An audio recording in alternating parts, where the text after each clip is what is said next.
Good morning dear student. कैसे हैं आप सभी। आज है 17 फरवरी 2022 और आज हम करने वाले हैं वर्कशीट नंबर 26। ये वर्कशीट है हमारी हिंदी की। हमारा जो वीक चल रहा है, सप्ताह चल रहा है, वो है वीक 5। ठीक है। ये वर्कशीट है क्लास 5 के लिए। हमारी थीम है बांटने का मज़ा। चलिए शुरू करते हैं आज की हमारी वर्कशीट। नमस्ते प्यारे बच्चों, आशा करते हैं कि आप सभी स्वस्थ और खुश होंगे। बच्चों, आप सबका कोई भाई बहन या दोस्त सहेली ज़रूर होगा जिसके साथ खेलना और समय बिताना आपको सबसे अच्छा लगता होगा। आप उनके लिए बहुत कुछ करते भी होंगे।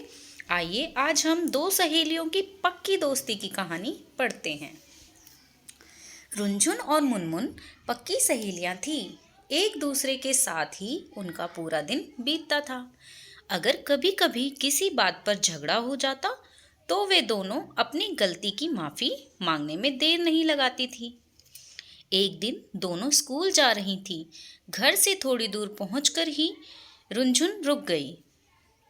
मुनमुन ने पूछा, क्या हुआ रुनझुन, रुक क्यों गई?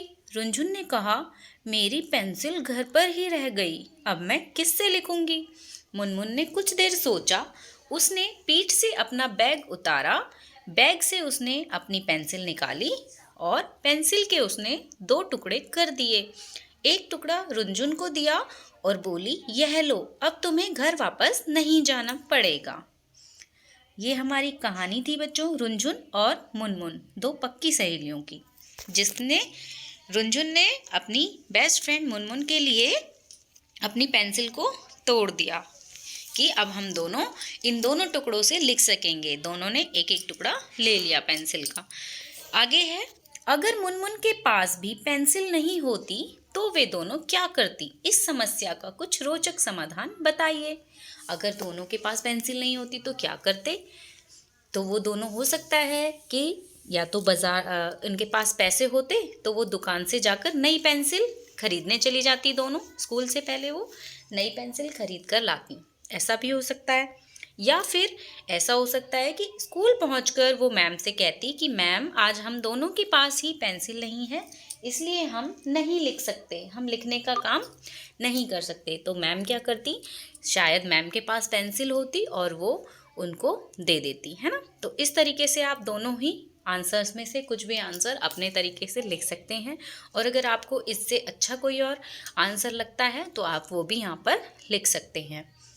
जब आप स्कूल में अपने दोस्तों से मिलते हो तो आप क्या क्या साझा करते हो?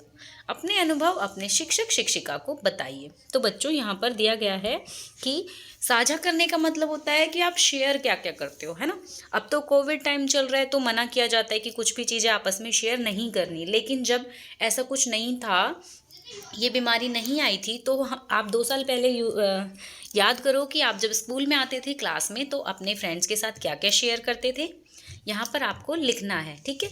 तो उसमें हम क्या क्या शेयर करते थे याद करके लिखेंगे ज़रा। हम अपना खाना शेयर करते थे, अपना टिफ़िन बॉक्स शेयर करते थे, है ना। खाना शेयर करते थे। आप पानी की बॉटल, किसी के पास पानी नहीं होता था तो पानी भी शेयर करते थे। पेंसिल, इरेज़र, सब कुछ आपस में शेयर करते थे। और एक बेंच भी शेयर करते हैं, है ना। बेंच पे एक साथ बैठते हैं ना।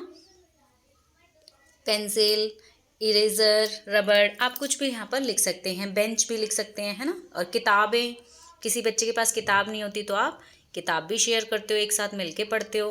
किसी का काम पूरा नहीं होता तो आप कॉपी भी शेयर करते हो एक दूसरे को, है ना। तो इस तरीके से आप यहाँ पर लिख सकते हो कि आपने स्कूल टाइम में क्या क्या चीज़ें शेयर करते हो अपने दोस्तों के साथ, ठीक है। आगे है, आओ बातचीत करें। प्यारे बच्चों, साथ दिए गए चित्र को ध्यान से देखिए। आपको क्या लगता है कि चित्र में दिख रहे लोग एक दूसरे से क्या बातें कर रहे होंगे? अनुमान लगाकर उनके संवाद यानी बातचीत को ऊंची आवाज में बोलिए और अपने अध्यापक अध्यापिका को बताइए। यहाँ पर आपको एक फोटो दिखाई दे रही है।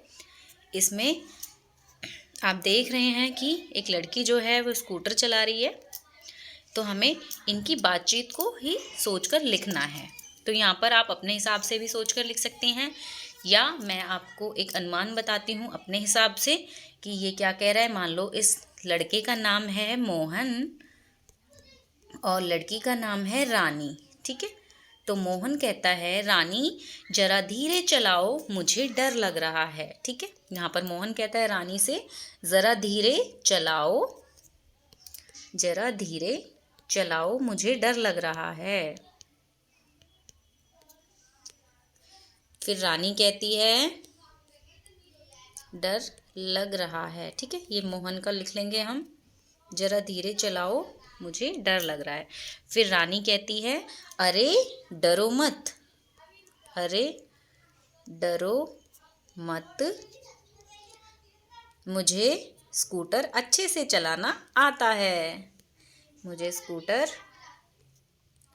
अच्छे से चलाना आता है। ठीक है, इस तरीके से आप यहाँ पर लिख सकते हो, चलाना आता है। ठीक है, तो आप अपने तरीके से भी इनकी बातचीत को लिख सकते हैं। अब है अभिभावकों के लिए सुझाव। बच्चों को बताइए कि हमें अपनी क्षमता के अनुसार सबकी सहायता करनी चाहिए। जैसे आपने इस वर्कशीट में देखा कि दोनों सहेलियों ने आपस में एक दूसरे की हेल्प की।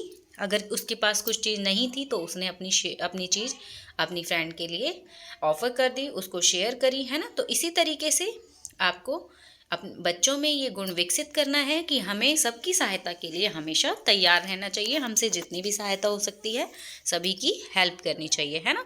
तो बच्चों, ये है आपकी वर्कशीट। सभी बच्चे इसे कंप्लीट करिए और अपनी व्हाट्सएप ग्रुप में सेंड कीजिए। Thank you.